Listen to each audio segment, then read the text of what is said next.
pessoal! Sejam bem-vindos a mais uma aula, mais um encontro. Eu sou o André Eres. Eu vim trazer para vocês hoje um tema muito legal, um tema muito especial, que, se vocês já perceberam aqui pela entrada da nossa aula, é hoje amigos, amizade, Haverim, friends. A gente vai ver um pouquinho da importância, como começou, o que vale, como que a gente pode fazer para poder manter esse grande círculo e também ver a verdadeira importância que essas pessoas podem ter na nossa vida. Então fica ligado, me acompanha, vem comigo que hoje a coisa tá boa. O homem é um animal social. Pessoal, essa frase daqui, ela é uma frase do Spinoza, que foi um grande filósofo judeu do século XVII. O que ele está querendo dizer com essa frase? O homem é um grande animal social. O mundo ele pode ser começado com Adão Arishon, mas tem uma boa razão para um dos maiores seriados de todos os tempos, se você é da época ou não, já ouviu falar um seriado chamado Friends. Durou 10 temporadas, dava na Warner, relata a vida de 6 amigos, de todas as aventuras que eles viviam, amores e tudo mais, e o foco era a amizade.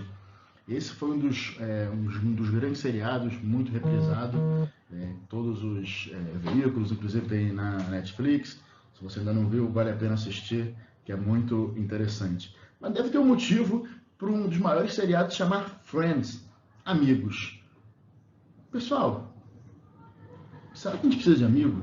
Será que é necessário para a gente ter amigos? Ou seja, se só ter um companheiro basta, só ter família basta, só ter um trabalho basta? O que a gente precisa para a nossa vida? E pessoal, a gente não pode viver sem outras pessoas. É impossível que a gente consiga viver sem amizade, sem esse ciclo, sem esse círculo de pessoas ao nosso redor que querem o nosso bem, que querem ajudar a gente. Até mesmo nos presídios, um preso, quando ele comete alguma infração, ele faz alguma coisa errada dentro da cadeia, ele é colocado na solitária. Ele é privado de ter contato com outros presos. Não estamos falando de coisas violentas porque ele está com outro preso. Se ele faz qualquer coisa, se ele agredir um guarda, ofender um guarda, seja lá o que for, ele pode ir parar na solitária. Porque é muito ruim a gente ficar sozinho e ficar isolado das pessoas o tempo todo. A gente não ter esse contato diretamente com um amigo. Vamos lá. Para a gente poder entender direitinho o conceito da amizade, a gente vai ter que voltar um pouquinho no tempo, voltar um pouquinho atrás para a gente poder entender a raiz de onde tudo começou. E para entender isso, a gente, por um acaso, coincide com o finalzinho da nossa grande saga da história do povo judeu, que a gente acompanhou aqui durante 8 aulas incríveis e maravilhosas. Para mim foi um prazer fazer, espero que vocês tenham gostado de ver. Mas aqui a gente coincide com a continuação daquela aula. 2 tábuas. Quando Hashem entrega as 2 tábuas da lei, que a gente chama assim, os 10 mandamentos, quando Hashem entrega para Moshe lá no Har Sinai. Ele entrega 2 tábuas. Por que ele entrega 2 tábuas? Uma para você e outra para mim. Falaram que tem a famosa piada que Moshe está no Har Sinai e ele vai receber a tábua e Deus vai dar a tábua para ele. Moshe pergunta quanto custa. Deus fala nada, é de graça. Então me vê 2. Famosa piadinha de rabino. Então 2 tábuas, uma para você e outra tábua para mim. Pessoal, os 10 mandamentos, eles são o melhor resumo dos ideais da Torá. Está ali naquele conjunto dos 10 dizeres, aqueles 10 mandamentos. Vamos chamar de 10 mandamentos, vocês estão acostumados, mas essa não seria muita tradução literal. Mas vamos lá. Os 10 mandamentos. Praticamente o resumo da Torá está ali. Então se eu fizer só os 10 mandamentos, está bom? Não, mas uma das principais regras está contida naquelas 2 tábuas. E quando ela foi entregue para Am Israel, foi dito que era o motivo de que, como a sociedade estava muito doente, necessitava daquelas regras, daquelas leis. Se a gente já daqui a pouco vai entender os 10 mandamentos, vocês vão entender por que ela é uma das bases realmente da sociedade, praticamente de todas as sociedades do mundo, de todas as religiões, tem basicamente esses mesmos 10 mandamentos, às vezes troca uma coisa, troca outra, mas ele realmente é a base. Uma sociedade doente, ela precisa desses 10 mandamentos, precisa dessa ordem para conseguir se curar e viver melhor. E o povo de Israel, ele tem a missão de promover a saúde espiritual e o bem-estar do mundo. Nós somos a luz do mundo, nós somos o povo escolhido por Hashem. Mais do que escolhido, nós somos o povo que escolhe. Por que nós somos o povo que escolhe e não o povo escolhido? Porque Hashem, ele oferece a Torá para todos os povos.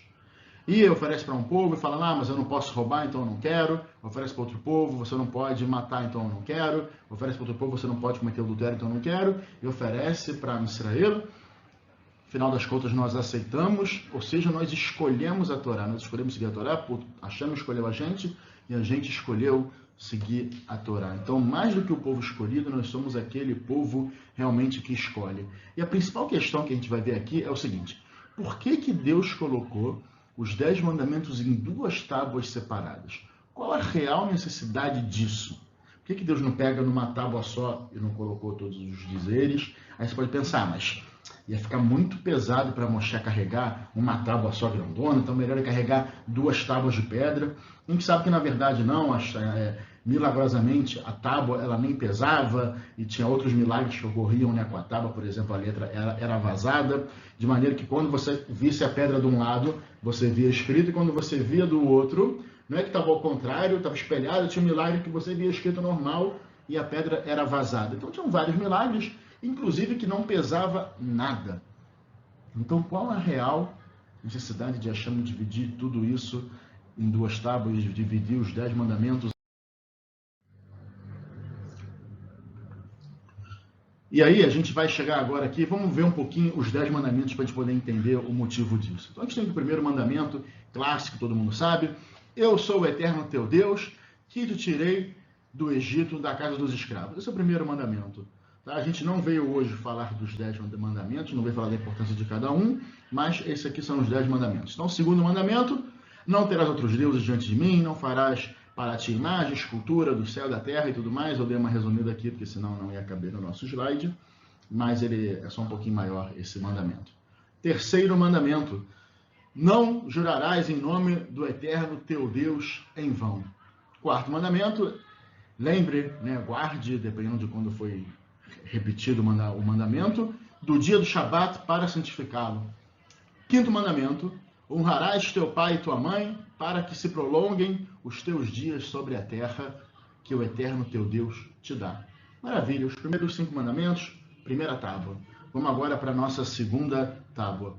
Não matarás, não adulterarás, não roubarás, não darás falso testemunho contra teu próximo, não cobiçarás a casa do teu próximo, não cobiçarás a mulher do teu próximo, seu servo, sua serva, seu boi, seu asno e tudo que seja do teu próximo. Pessoal, esses são os 10 mandamentos. Olha que curioso, a gente tem aqui 10 mandamentos, 5 de um lado e 5 do outro. Se vocês perceberem, a gente tem aqui 2 tipos de mandamentos. A gente tem os mandamentos Ben Adam Lamakom, entre o homem e Deus, e Ben Adam Lechaveró, entre o homem e o seu semelhante. O que isso quer dizer? Quer dizer que a primeira coluna que a gente tem aqui, toda bonitinha, ela é toda direcionada a mandamentos do seu relacionamento para com Deus. A gente tem aqui a segunda coluna, toda bonitinha, direcionada aos mandamentos do trato entre você e o seu próximo, o seu semelhante. Agora, peraí. Se você reparar, a gente tem um pequeno erro nessa divisão. Pelo menos assim parece. Pessoal, quinto mandamento: honrarás teu pai e tua mãe, está na coluna entre o homem e Deus. A gente tem aqui os mandamentos de Deus entre o homem e Deus, mandamentos entre o homem e seu próximo, e honrarás ao pai e à mãe, está aqui, nesse mesma coluna. Mas peraí, é que ia ficar esquisito, né? Fazer 2 tábuas, uma com 4, outra com 6 mandamentos. Então vamos dividir aqui, joga, de repente ninguém vai perceber e vamos deixar quieto, vamos deixar passar batido. Pessoal, por que nessa tábua que estabelece as obrigações com Deus, está o mandamento de você honrar o seu pai e sua mãe, que são seres humanos? quê? Vamos pensar um segundo, ver se a gente consegue achar a resposta. E a resposta que a gente tem é que a primeira tábua, ela explica o que devemos ao nosso Criador lá em cima, bem como aos nossos criadores aqui na Terra. Então, você honrar o seu pai e sua mãe é como se você estivesse honrando a Hashem, como se você estivesse honrando a Deus, a importância que o pai e a mãe têm na nossa vida. Tá? E olha que curioso, pessoal. Dos 10 mandamentos inteiros, como vocês puderam ver, o único mandamento desses 10 mandamentos que mostra uma recompensa pela sua ação é respeitar o pai e a mãe. Honrarás o teu pai e tua mãe para que se prolonguem os seus dias na terra, que eu estou dando para você. Ou seja, aquele que honra o pai e a mãe, ele tem os seus dias na terra aumentados. Quer dizer que ele vai viver mais? Não sei, pode ser que sim. Mas olha que legal, aqui tem uma recompensa por essa mitzvah. Essa recompensa não está quando você reconhece que Deus, que é o eterno seu Deus que tirou você do Egito, que Ele é único, que você não comete idolatria, que você não jura em vão. Simplesmente quando você honra o seu pai e a sua mãe. Olha que legal, pessoal, olha que curioso, e olha a importância que tem esse mandamento, olha o mérito que ele tem de estar na coluna do relacionamento entre o homem e Deus. Nossos pais nos deram a vida e com certeza eles são merecedores, né, do mesmo respeito comparável, aquele respeito que devemos ter a Hashem, ao Todo-Poderoso, a cada...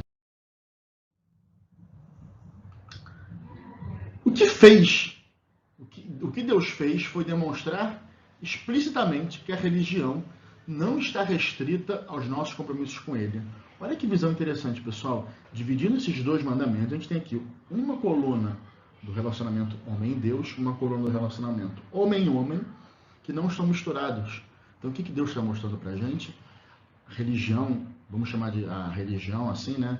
A gente vai usar também aqui o termo religioso, mas não é muito correto, mas a gente vai utilizar, que é a maneira que todo mundo consegue entender, que a religião, ela não é só você cuidar de Deus, ou trabalhar para Deus, ou fazer a vontade de Deus. É também você tomar cuidado e cuidar do seu próximo.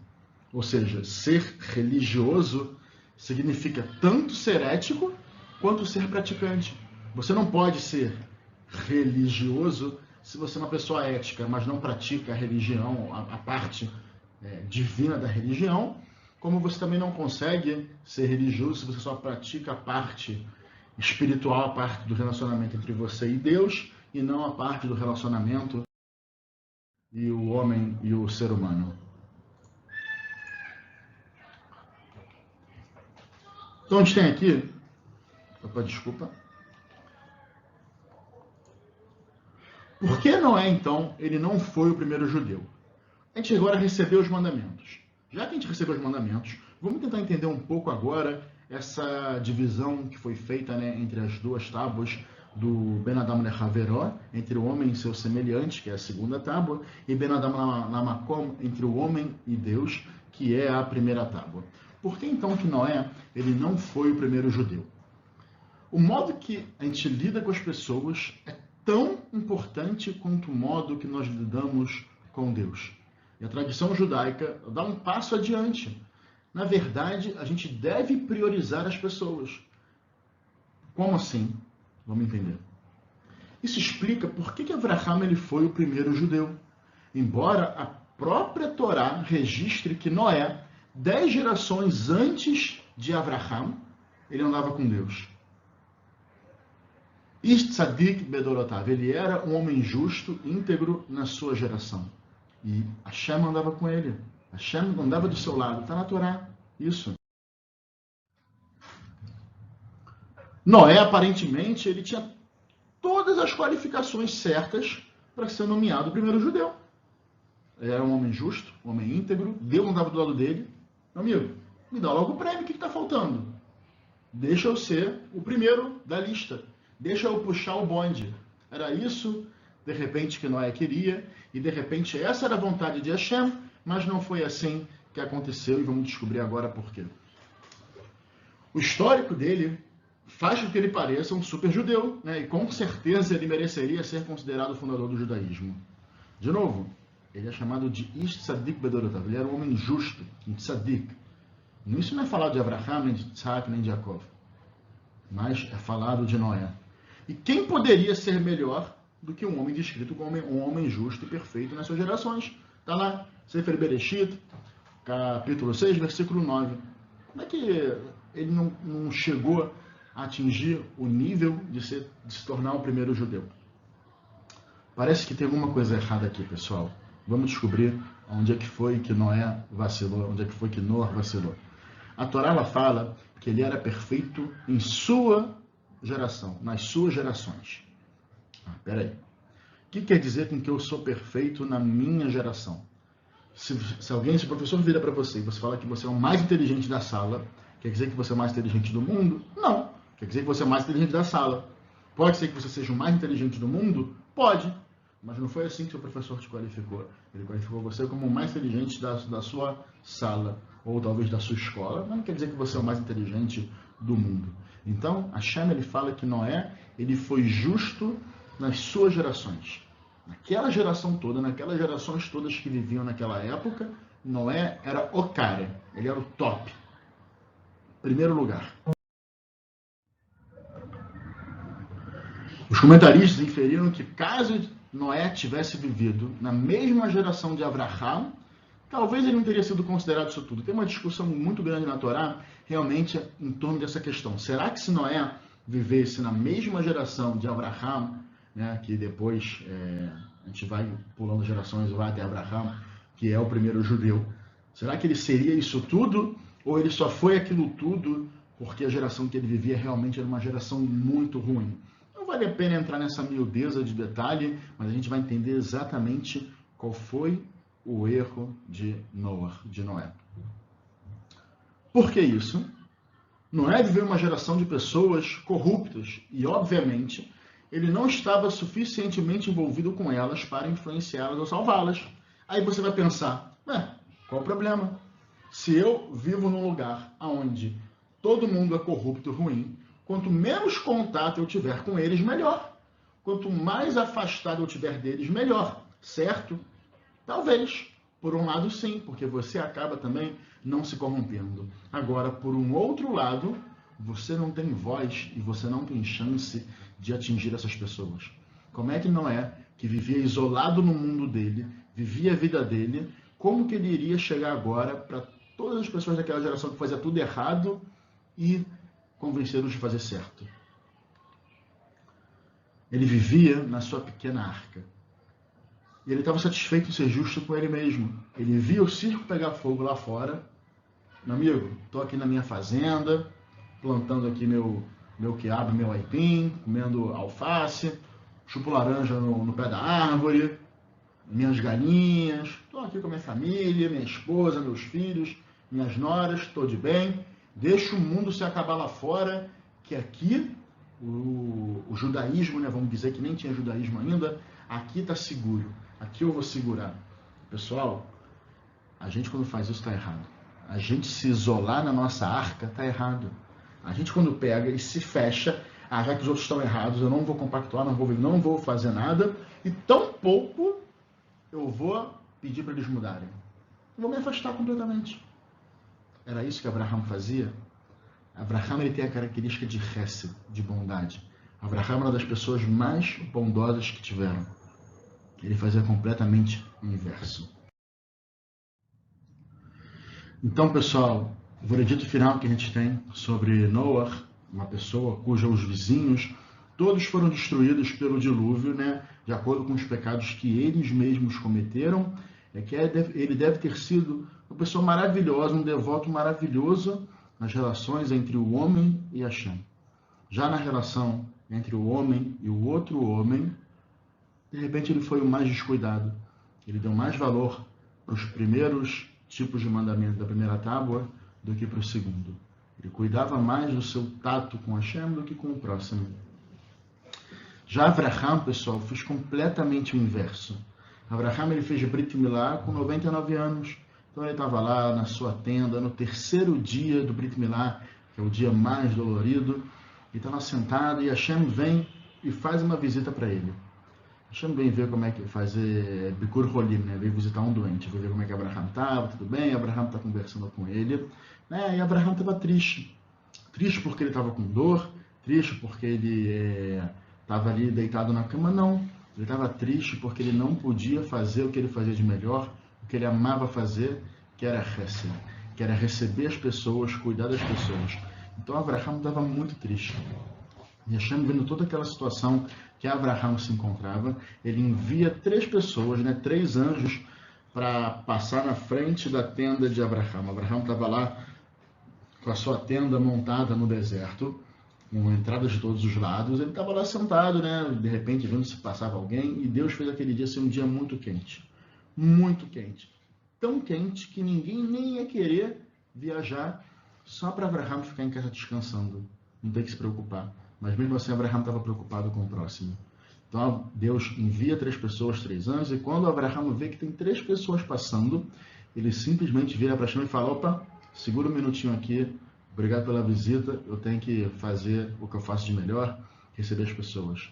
Ou seja, Abraham, ele simplesmente deixa Hashem de lado para receber aqueles visitantes. Então, falando de visitantes, membros da família de Abraham, não estamos falando de judeus, até porque ainda estava assim, iniciando o monoteísmo, ainda nem tinha esse nome de judeu, e tampouco Abraham sabia que eram anjos. Eram pessoas que estavam viajando, necessitadas, que estavam precisando de um acolhimento.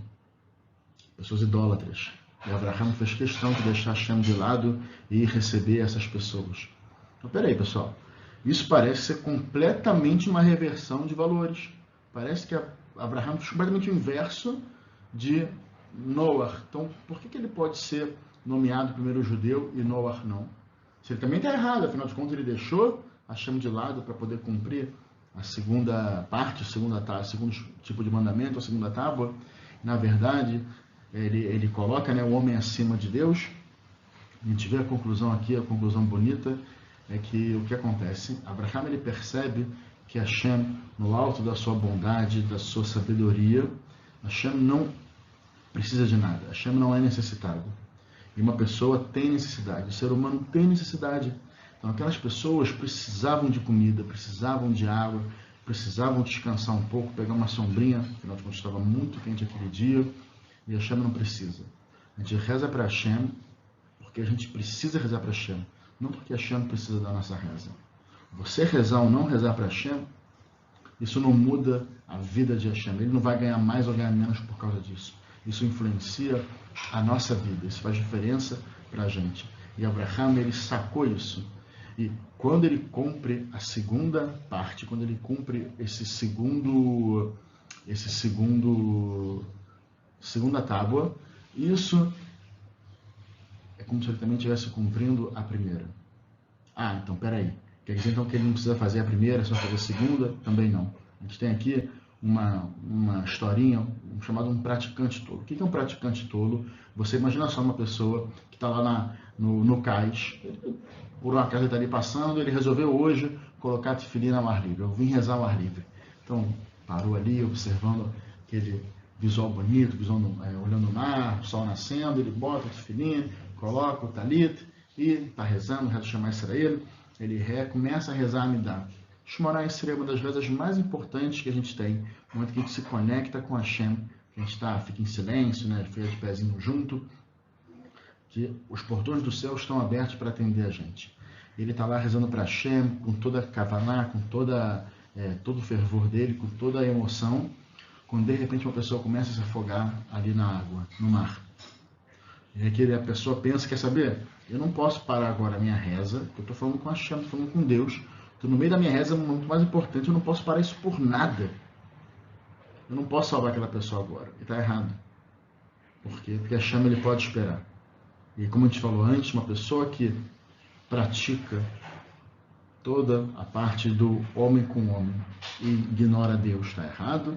E a pessoa que só pratica parte entre ela e Hashem e ignora o homem também está errado. Então os valores aqui de Abraham não é que eles eram invertidos. Abraham sim valorizava Hashem. Abraham valorizava a primeira tábua e também ele valorizava a segunda tábua. O trato do homem com o homem. E para entender agora qual é a prioridade, o que vale mais, o que está acima do que, isso é só no nosso próximo encontro, pessoal. Espero que vocês tenham gostado. Um beijão para vocês.